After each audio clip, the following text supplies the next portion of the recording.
Terus pernikahan itu berlangsung berapa lama sih, Nuk? 11 tahun.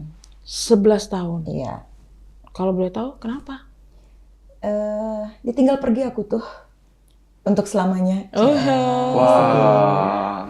Pas sebelum nikah juga kita udah konsultasi ke dokter.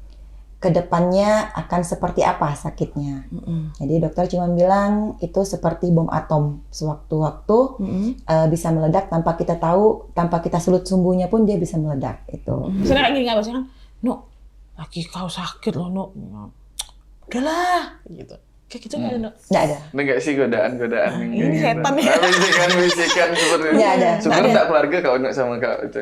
Kau Dia ini nggak bersama Nggak mau aku. aku. Itu loh, kalau keluarga pasti ada omongan kayak gitu. Langsung pindah kakak aku. Pindah kakak. Oh, iya sih. Nggak, maaf nih. Kalau suami istri itu masih normal nggak sih, Nuk, kalau kayak gitu? Atau sudah sangat-sangat berkurang atau gimana?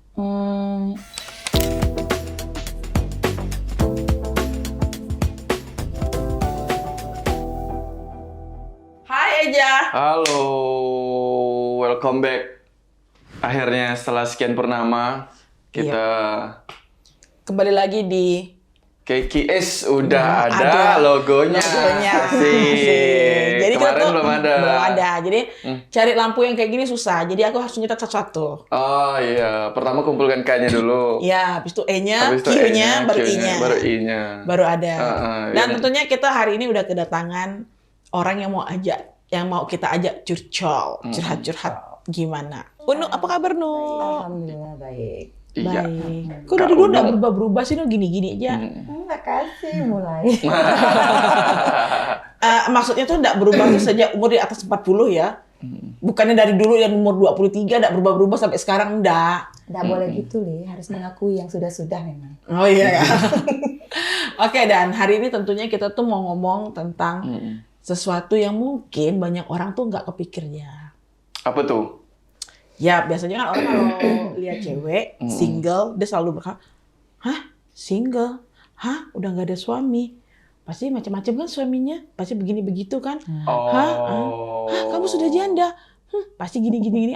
Itu kan banyak sisi negatifnya. Tapi sebenarnya kan banyak sisi-sisi juga yang kita tuh nggak bisa tahu karena kita nggak di posisi itu. Iya. Nah, Betul. untuk itulah kita hadirkan seorang Unu yang akan kita tanya-tanya. Siap. Pokoknya sebelum ini lebih dalam, kita minta ampun, minta maaf ya Kak Uni. Lebaran di depan ya? Di depan. Oke, Nu. Oke. Menikah sejak usia berapa sih? 24 tahun. 24 tahun. Wah, 24 tahun. Eja? Saya sudah 27. Belum nikah. Apa gunanya keuangan kamu yang mapan kalau belum punya istri, Eja? Oke, sejak 24 sudah menikah. Terus pernikahan itu berlangsung berapa lama sih, Nu? 11 tahun. 11 tahun. Iya. Kalau boleh tahu kenapa? Ditinggal pergi aku tuh untuk selamanya. Wah, Oke, terpisah. Terpisah waktu, terpisah ruang. Gitu lah. Terpisah ruang dan waktu. Jadi sudah almarhum. Udah almarhum. Dalam 11 tahun itu menikah, pasti dong ceritanya banyak. Oh, banyak panjang. Banyak. Nah, kalau aku boleh tahu, almarhum ini meninggal karena apa sih, No? Sakit ya, komplikasi ginjal. Genetik sih, bawaan genetik memang. kayak Rupanya gitu. ginjal juga bisa karena turunan ya? Turunan. Kayak. Almarhum tuh mulai sakit di usia berapa? Flashback dulu ya.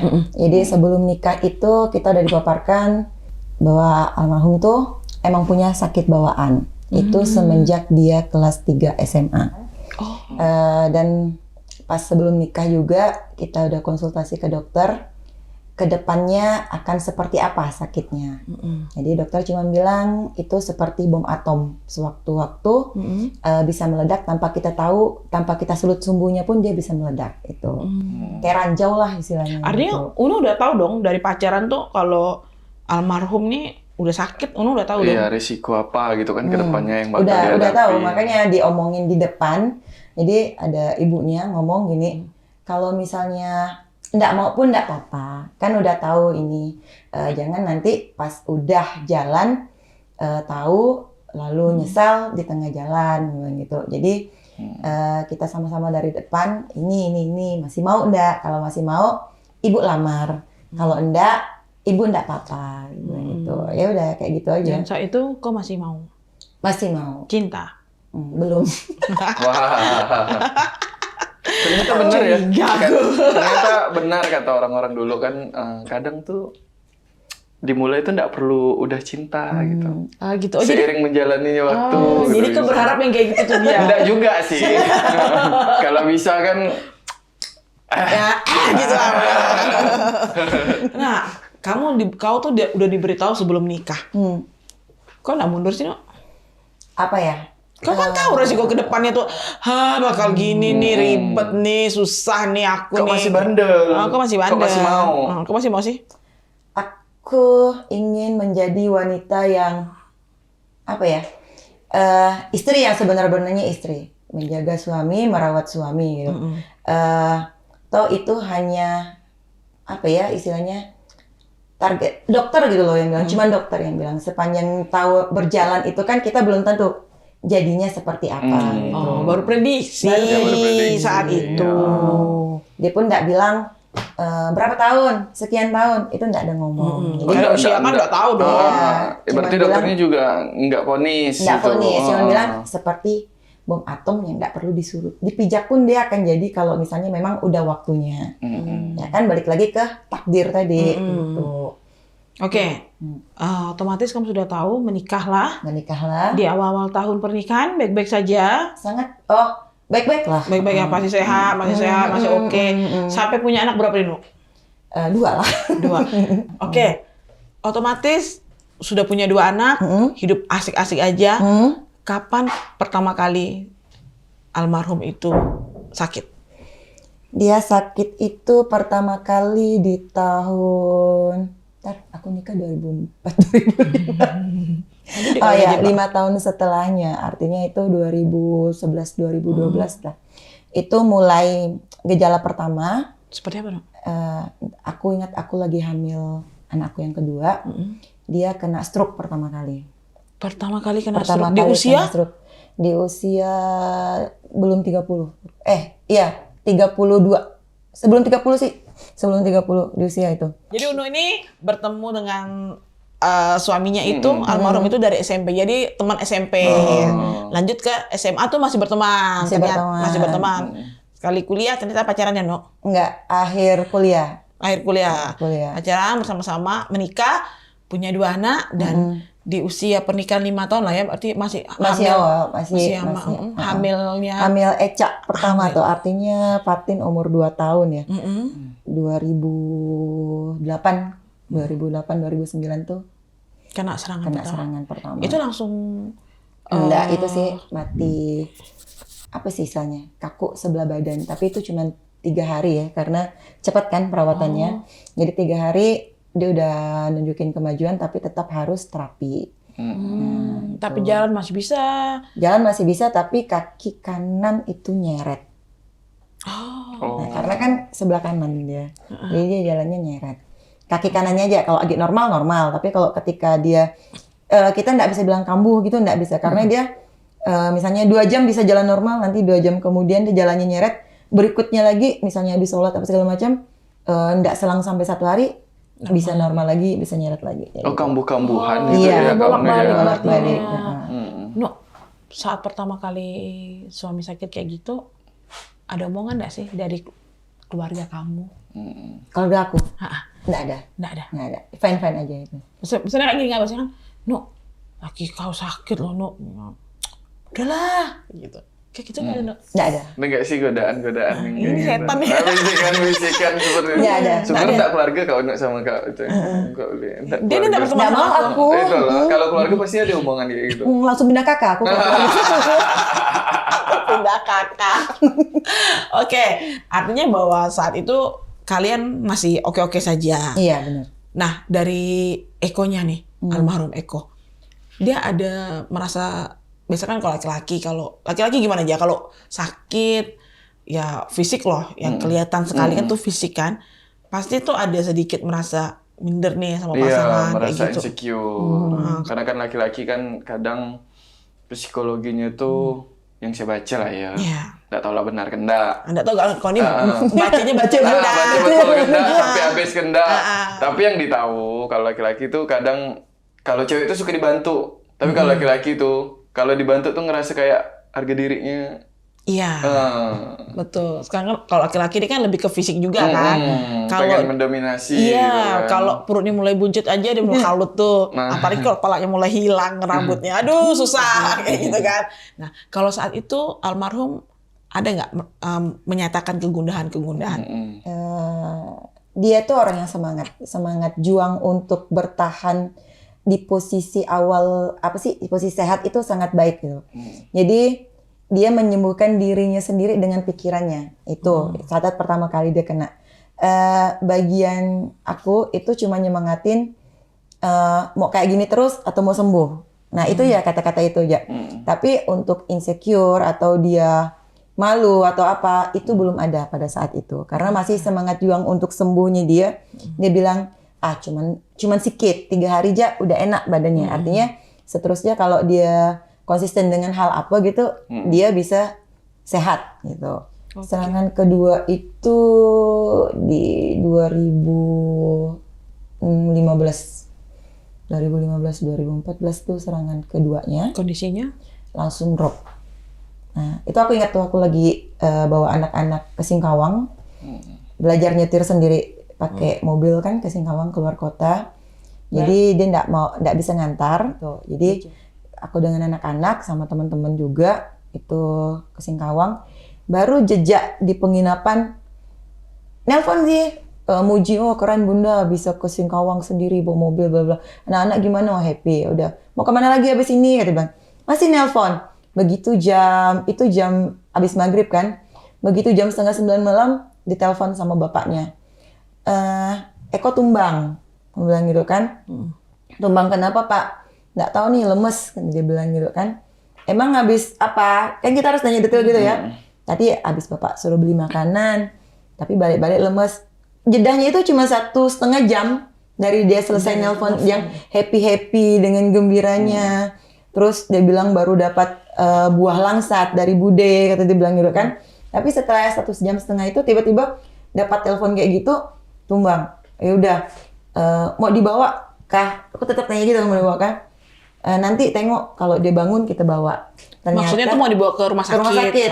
Tapi kan dia lemes nih. Jadi kalau misalnya dia bangun itu bawa kalau dia mau kayak bang itu kan tergantung dianya. Tapi ternyata di jam 9:30 malam itu telepon berdering lagi itu dia ngompol. Artinya nggak sadar kan. Udah ya kita bawa kayaknya. Bawa ke mitra rumah sakit lah, kan bawa ke rumah sakit, UGD, di UGD langsung tetapkan ICU. Saat itu posisi Unu masih di Singkawang? Singkawang yang lagi mutar-mutar pasar Hong Kong. Jadi langsung muter balik tuh? Penginapan dulu, ngemasin barang, nggak mungkin juga pulang malam kan, kita perempuan capek kan, capek, akhirnya mutusin habis sholat subuh langsung pulang. Gitu. Terus istirahat dulu, nenangkan pikiran dulu, karena pasti itu udah apa ya, ini gimana nih, ketemu nggak nih? Nyampe enggak nih ya, masih kayak gitu. Nah di ICU pun udah pas itu pagi jam 7 pagi, nyampe ke sana pun enggak boleh masuk ke ICU. Oke. Nah, gitu. Dan itu kondisinya? Kondisinya itu sadar, tapi dia enggak tahu dia kenapa, itu loh. Oke, artinya masih muda sekali. Jadi usia 31 itu serangan kedua yang lumayan parah ya, no? Sampai langsung masuk ICU. Habis serangan kedua ini, apa yang membuat dia lebih perubahannya itu apa? Kalau yang pertama kan dia jalannya nyeret di sebelah kanan, kakinya kadang-kadang nyeret, kadang-kadang normal. Nah, setelah serangan kedua seperti apa? Dia susah nimbang badan. Nimbang badan, maksudnya jalannya nggak seimbang gitu? Iya, jadi jadi harus perlu alat bantu. Tongkat. Gitu. Jadi harus alat bantu kan, dan terapi tidak boleh putus. Capek gak sih? Kau sebagai istri, kau kan kerja juga nih. Unu kan kerja juga nih, seorang pegawai negeri sipil, seorang guru kayak gitu kan. Gimana sih kau membalanskan dirimu sendiri untuk suamimu? Anak masih kecil loh, no. Nah, gimana sih membalanskan? Karena kamu kan punya kehidupan sendiri, punya suami, punya anak, punya teman, punya keluarga. Tapi ini suami sakit loh, harus di cover sekali. Nah, gimana sih caranya kau tuh menyeimbangkan itu semua? Kalau untuk urusan anak, urusan rumah tangga, itu ada yang backup gitu. Ada mama yang di rumah, ada bude yang memang kita pekerjakan di situ. Terus si ayah ini juga awal-awal dia kena itu, karena kan badannya tinggi besar ya, tinggi besar, kita pakai perawat, perawat khusus. Oh iya, duitnya kan banyak dia mah. Konsultan. Keluarganya juga banyak duitnya, lupa aku kalau dia punya pembokat segala macam perawat. Alhamdulillah. Mau dipaparkan pembokat berapa? Oh iya. Jangan nanti saingan sama ini siapa sih artis tuh yang rumahnya besar. Oh, nggak usah disebut lah. Itu nanti dia nggak endorse, nggak GR. Oke, artinya ada yang bantu. Ada yang bantu, ada yang backup. Jadi spesialis ayahnya, tugasnya aku ya cuman istri bikinkan dia makanan sesuai menunya dia. Terus udah disiapkan sebelum pergi kerja itu, mandikan dia subuh-subuh. Sebelum perawatnya datang kita harus mandikan dulu, udah bersih. Iya, itu. Jadi mandi pun dimandikan waktu itu? Mandi harus dimandikan, ditemani. Pokok keadaan paling darurat itu kamar mandi penuh alat bantu. Pegangan, shower ganti, kloset duduknya beda. Itu semuanya Emang diganti. beda, no? Kan awal pindah rumah di situ klosetnya jongkok. Ganti kloset duduk yang yang lebih enak lah untuk dia. Yang gitu. posisinya lebih enak untuk karena almarhum besar tinggi ya. Jadi ditinggikan. Nah, kalau kloset jongkok kan paling misalnya 10 cm lah dari lantai. Kalau dia agak ditinggikan biar kakinya juga enak, enggak bengkok gitu. Semuanya berganti lah itu. Kamar juga berganti untuk dia lah, spesialnya untuk dia gitu. Oke. Itu aja sih. Nggak, maaf nih. Kalau suami istri itu masih normal nggak sih kalau kayak gitu? Atau sudah sangat-sangat berkurang atau gimana? Ada masanya dia normal, ada masanya dia sama sekali nggak ingat kalau dia tuh lelaki gitu. Oke. Ya, jadi emang karena saraf kan, sarafnya masuknya ke otaknya kan, pemikiran dia gimana. Jadi tapi pun kalau misalnya ini ya agak tabu ngomongnya, nggak apa lah ya. Jadi kalau misalnya pun dia emang kepingin, itu kita harus kondisikan dia tidak boleh terlalu senang. Nah, karena ketika dia terlalu senang, dia akan terpicu. Nah, akan ada pembuluh darahnya yang ngembang. Iya, takutnya pecah kan kalau ngembang itu ya. Jadi kalau ngembang terlalu bahagia lagi, bles. Ya. Waduh. Susah dong kalau gitu aja. Kalau sedih benar pun kadang kalau kita bilang kan, nggak usah, nanti capek gini kan. Nah, digitukan pun dia drop. Jadi emang harus pandai kita lah gitu. Oh, gitu penanganannya. Aku kira tuh kalau laki-laki yang sudah kena serangan stroke itu tuh udah nggak bisa laki-laki lagi gitu. Ya, mandangnya gitulah. Oh, artinya memang masih bisa ya? Masih normal, masih tetap normal. masih normal. Oh, aku yang goblok ya, aku nggak tahu. Jadi ini ya guys ya, kita di sini ngomong juga ngasih pengalaman sekalian edukasi. Oh ternyata gini loh. Gitu. Jadi jangan sampai, biasanya kan orang suka bilang kan, alah, ya aku nih selingkuh gara-gara suami aku tuh kan sakit begini-begitu. Iya. Nah, itu tuh gimana tuh, No? Enggak, itu enggak. Kalau misalnya hubungan suami istri itu tetap ada. Cuman intensnya berkurang lah gitu. Jadi yang tadinya seminggu sekali, bisa jadi 2 minggu, bisa jadi 3 minggu, kayak gitu. Pokoknya pada saat dia mau, kita harus bisa ngimbangi. Oh, artinya tetap masih ada. Tetap dia mau gitu, tetap ada rasa itu tetap ada gitu. Artinya masih ada lah kan. Berarti Kak Unu nih selain merawat fisik juga merawat psikologis juga pasti ya. Berarti kan tadi yang saya tangkap nggak boleh yang terlalu senang, nggak boleh yang terlalu sedih. Berarti harus benar-benar kayak normal gitu datang. Kayak hari-hari dia biasa. Oke, No. Artinya itu kan usia kalian tuh masih sangat muda loh, No. nggak pernah tergoda. Usia muda gitu loh, Ja. Oh. Enggak. Enggak lah memang pada saat itu sih. Emang enggak. Karena lingkupnya kan gini. Rumah, kerja, rumah. Rumah, kerja, Di tempat rumah. kerja kan pasti ada cowok kan. Cowoknya kan udah pada berpasangan. Tua-tua tempat kerja aku tuh nggak ada yang menarik lah. Wah. Ya, istilahnya apa sih kalau misalnya tempat kerja apa ya kalau udah teman udah berapa tahun sama-sama tahu dianya gimana. Iya. Kalau untuk taksir menaksir tuh udahlah gitu loh. Kadang tuh gitu ya. Kalau misalnya kita udah temenan sama orang, Iya. kita udah tahu nih tabiat-tabiatnya nih luar, dalam, atas, bawah, guling-guling gitu udah tahu Iya. gimana. Jadi tuh Naksir kayak tuh udahlah gitu kita kawannya ada aneh-aneh gitu. Iya gitu loh yang terjadi juga sama kameramen kita. Masih Dia mau. tuh ya berteman gitu. Tapi Friendzone. friendzone gitu dia Iya, masih nggak asik aja. enak. Tapi Nggak dia tahu. enak aja tuh bukan kameramen nggak kita. tahu kalau misalnya di orang-orang itu ada yang tertarik ke kita. Oh, iya. Nah kita nggak tahu itu kan. Karena kita kan nggak bisa ini ya Kak Unu ya, kita nggak bisa membatasi perasaan orang kepada kita. benar, Tapi kita benar. bisa kontrol perasaan kita sama orang. Oke. Benar. Artinya itu di usia pernikahan yang belum 10 tahun, Belum. almarhum udah sakit separah itu, Mhm. kondisinya kamu yang ngurus semua. Nah, dari yang drop banget kayak gitu, itu berapa tahun sih kamu ngurus almarhum sampai almarhum berpulang? Aku sih rasanya dibilang panjang nggak panjang gitu. Ada sisi belum puas sebenarnya ngurusnya.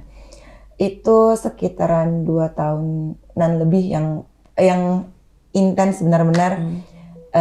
Dia nggak bisa berdiri tegap, nggak bisa didudukkan, harus ditahan. Oh, harus kita bantu dari belakang. Iya, kalau misalnya duduk mau lama, kita harus megang dia.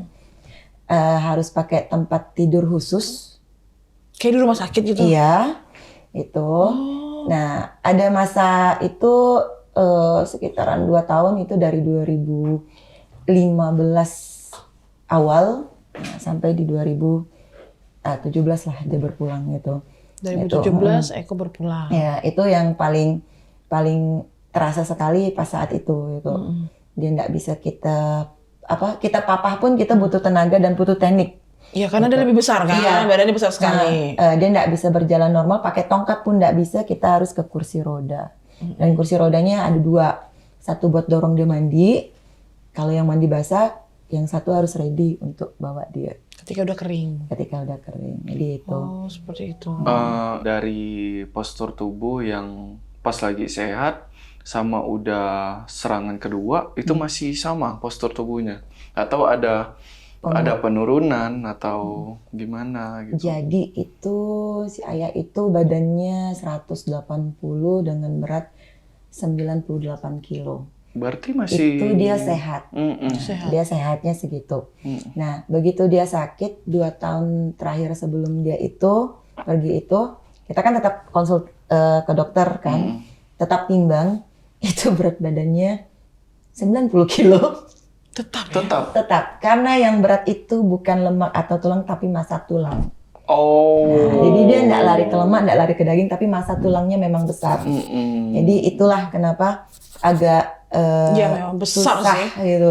Besar, tinggi. Besar, tinggi. Aku masih ingat. Memang Bang. tipe badan yang itu ya. Iya, memang jumbo kalau kita besar. bilang. Besar, tinggi. Besar tinggi badannya Dan itu. aku tuh bisa bayangkan Unu harus memapah almarhum itu.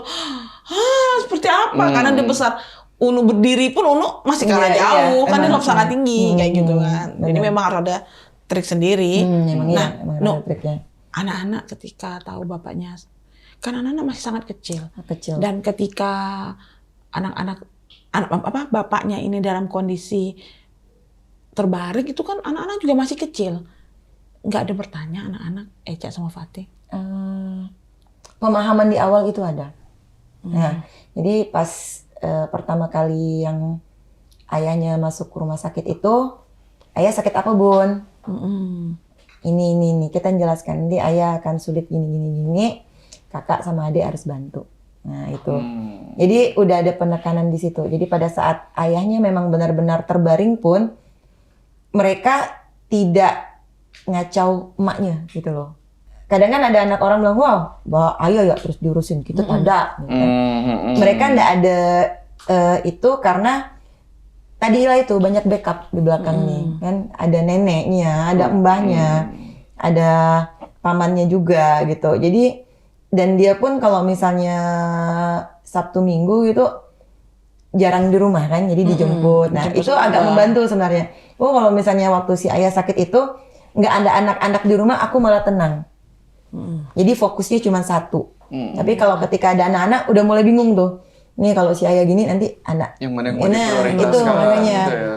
gitu baik dari makannya kita ngajarkan dia belajar kan gitu tuh ada berbaginya riweh dulu tuh gitu.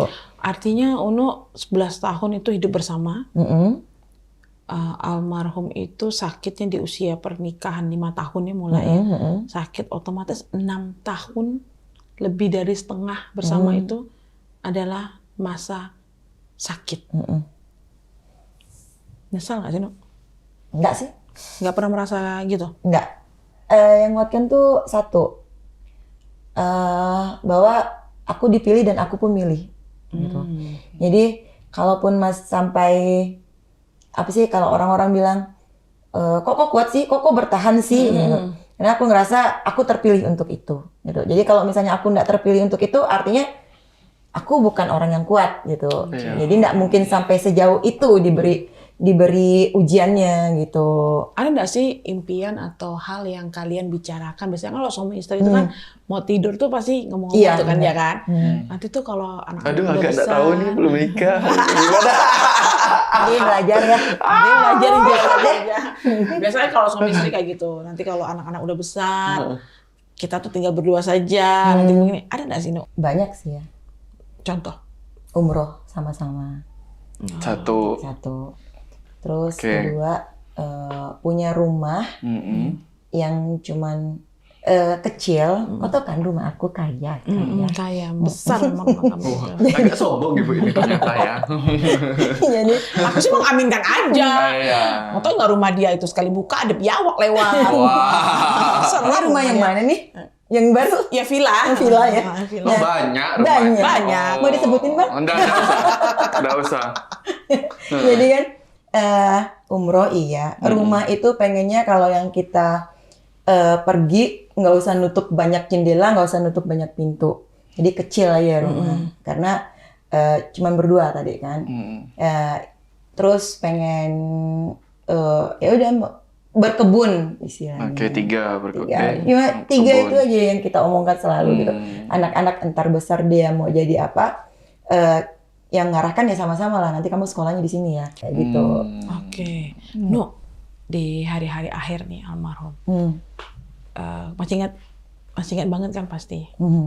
Itu kan di rumah sakit yang aku taunya ya. Iya. Di hari-hari akhir itu, Eko itu di rumah sakit. Itu sadar apa enggak sih, Nuk? Sadarnya pas diantar ke rumah sakit ya. Sisanya nggak sadar? Sisanya enggak. Oh, berarti di perjalanan sadar? Sadar, sampai masuk kamar pun sadar. Berarti mungkin di perjalanan tuh masih nyari kayak istriku mana gitu. Masih ada gitu. aku di sana. Nggak pernah hilang dia. Nggak pernah hilang. Dia masih ada di sebelah. Selalu ada ya. Iya, Nggak ada kayak drama-drama gitu. Pikiran Istrinya jangan lagi pergi drama-drama. kemana gitu kan. Nggak ada drama kayak, istriku mana? Aku butuh istriku. Karena gini ya, aku tuh mau tahu di hari-hari terakhir di saat kamu masih intens komunikasi itu, dia ada pesan nggak sih? Atau ada sesuatu nggak sih yang disampaikan sama kamu istrinya yang dia pasti tahu kan kalau dia ini akan pergi kayak gitu. Ada nggak sih? Kayak ada tanda-tanda. Gitu. Iya. Kalau pernyataan misalnya kayak titip anak ini nggak ada. Nggak ada. Karena apa? Karena di akhir 6 bulan terakhir itu sarafnya mengganggu lidah. Oh, nggak bisa ngomong dong. Iya. Jadi ngomongnya dia ngomong tapi kita nggak jelas dia ngomong apa. Nah, disuruh nulis pun kan kanan ya. Nah, itu pun nggak bisa, nggak terlatih gitu. Jadi kalau udah suruh WA gitu. Kan nggak ada zaman dia tuh masih line makanya. Oh iya masih line. Masih BBM. Masih BBM-nya. Kan dulu kecil Bu HP-nya Bu. Iya. Jadi agak sulit. Saya betul. Makanya Oh, dan dia nggak suka pakai layar sentuh. Dia masih pakai zaman Nokia, Samsung yang lama yang ketek itu. Gitu. Nah, itu HP dia. Jadi paling kalau misalnya ngobrol, maaf ya, cinta bunda, yang kayak gitu, yang satu kata yang bisa dia ucapkan benar-benar dari yang emang dia keluarkan lah, gitu. Nanti pergi, kayak gitu. Jadi, tapi di saat di rumah sakit itu sama sekali full hanya nanya di mana, begitu buka mata di mana, rumah sakit, dah tidur. Di situ kau tau nggak sih kalau dia bakal nggak pulang? Nggak ada tanda-tanda sih ya. Jadi saat itu kok santai? Enggak, aku pernah berfirasat gini. Ada satu hari aku ninggalin dia buat buka rekening anak-anak ke bank. Nah, itu aku titipin dia sama pengasuhnya Fatin Echa. Itu pengasuhnya dia juga sebenarnya dari kecil kan. Dia aku titipin, aku bilang aku mau buka buku tabungan. Nah, jeda buku tabungan tau lah kan. Ya, harus ini, harus itu. Lama aku tinggal. Aku lihat pulang. Udah lain. Mukanya tuh udah lain. Tapi masih noleh. Dari mana? Masih nanya kayak gitu kan. Buka rekening. Iya, udah. Ya udah, gitu. Tapi di hati ini udah kayak kok bersih benar ya. Nah, kayak gitu loh. Kok dilihat udah lain gitu ya. Jadi firasatnya udah ada taknya itu udah ada dari itu. Pas momen itu gitu. Pas momen itu kira-kira 4 hari sebelum dia pergi lah. Sebelum dia pergi. Jadi kau udah tahu. Udah tahu itu. Dan sampai hari ini sudah berapa tahun? Udah 7 tahun. Kalau Untuk menjanda? Iya, Mbak. 7 tahun lama gak sih? Nggak terasa sih ya. Kalau orang nengoknya udah lama. Kalau aku yang jalaninnya nggak ada rasa 7 tahun gitu. Oke, artinya 7 tahun itu yang akan kita ulik selanjutnya. Jadi seram aku tuh. Kenapa? Karena aku juga punya teman yang lain, janda. Nggak sampai 7 tahun. 7 bulan juga sudah selesai masa jandanya. Nah, ada. masa janda bukan masa idah. Bukan, masa idah kan 3 bulan bang. 3 bulan bang. Iya. Abang belajar agama nggak, Bang? Belajar. Kecuali dia hamil, Bang. Belum sampai ke situ. belum sampai menjandakan ya. Iya, amin. Nah, dari Unungnya sendiri. Untuk Kapan sih, Nok? sekarang enggak. Kenapa? Nggak butuh Enggak laki-laki? atau belum? Belum ada juga sih. Oh. Iya. Ada sih sebenarnya. Wah. Iya, mana yang benar sih nih? Ada sih. Belum sih. Tapi akunya sendiri lah ya. Kita kan sih. balik ke kita lagi. Nah. Mandang ke anak-anak lagi. Jadi nggak hanya orang tuh selalu berkonotasi sangat-sangat negatif ya. Iya. Kalau sudah teman kamu janda, jangan pernah kau kenalkan sama suamimu. Wah, gitu itu kan yang ternyata enggak seperti itu juga. Iya. Kan ternyata kehidupannya tuh pun berat sekali dan dia harus tough sekali. Enggak mudah. Sangat tidak mudah.